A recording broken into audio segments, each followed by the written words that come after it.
No matter how great government benefits and services are, they mean nothing if they don't reach the people who need them. And that's where faith and community groups often play an invaluable role.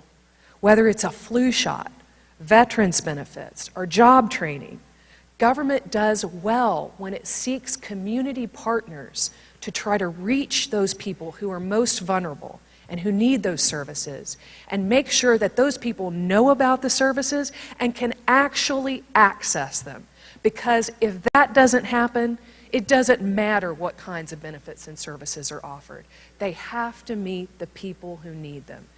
What would our community look like if we had the lowest teen pregnancy rate in North Carolina?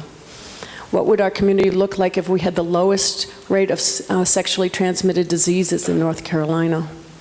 What would our community look like if we had the lowest rate of violence against women in North Carolina? What would our community look like if we became the healthiest community in North Carolina? What would this mean? Lower obesity rates, lower hypertension rates, lower abuse rates? How can we improve providing health care to women, both access and quality? What would this look like? How can we think outside the box to make a difference? How can we educate our population to create a healthier community?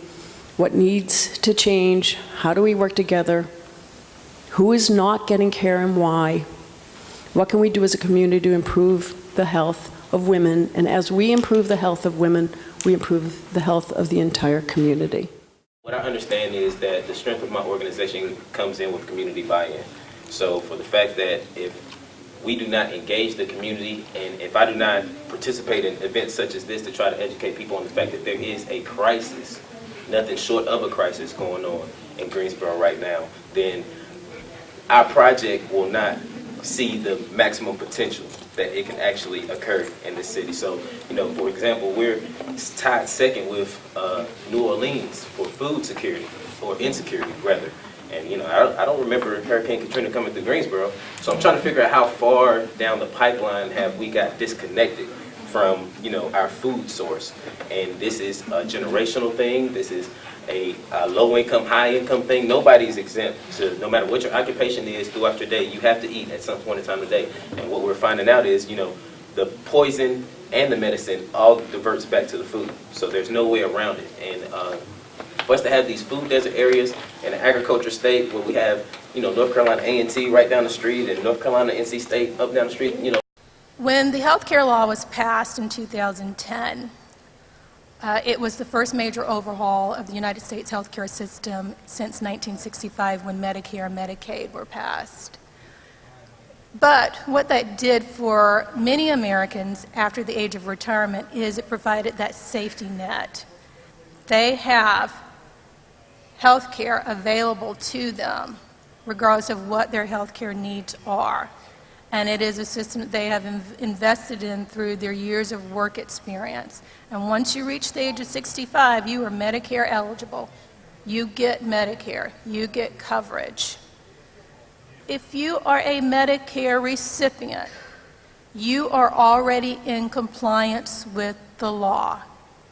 Do not go to the marketplace thinking you're going to find a better plan. You are not, and you are not eligible to do so. Do not allow someone to call you and say, hey, I know you receive Medicare, but there's a better plan out there for you on the marketplace. That would be fraud.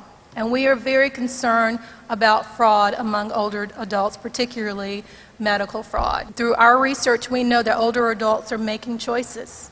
They are making life-altering choices. Do I pay my electricity bill, or do I buy this prescription? Do I purchase food, or do I pay my rent? Every decision is a life-changing decision. And one of the advantages we see in the Affordable Care Act is it begins to decrease some of the seriousness of those decisions that people have to make once they're 65 and older. Do some homework, read, ask questions, attend other conferences, find out what the law means to you, because I guarantee you it impacts you or someone you care a great deal about.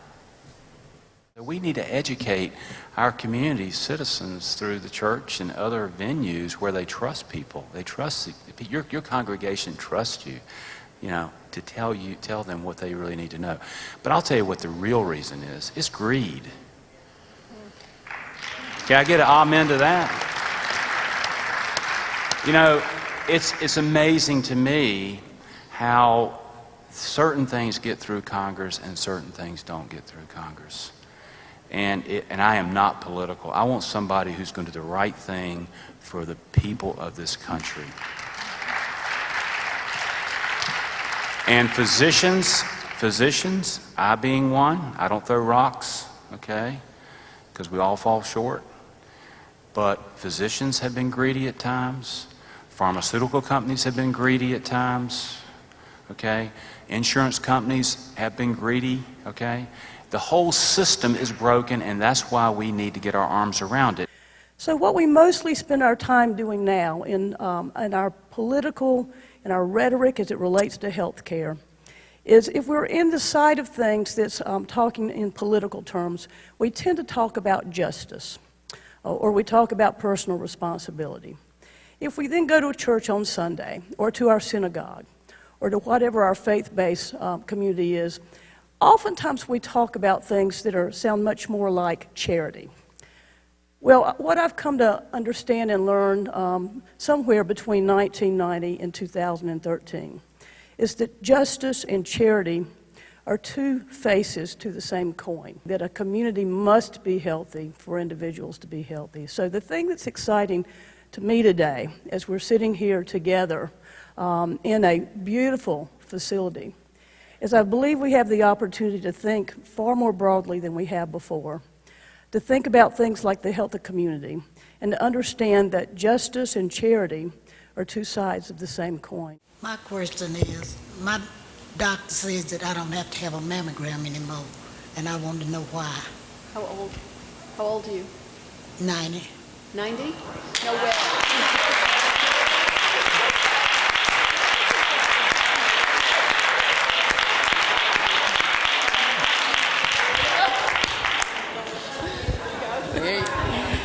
You are a living testimony to the fact that the longer you live, and you're healthy. I disagree. I think you need to continue with your mammograms.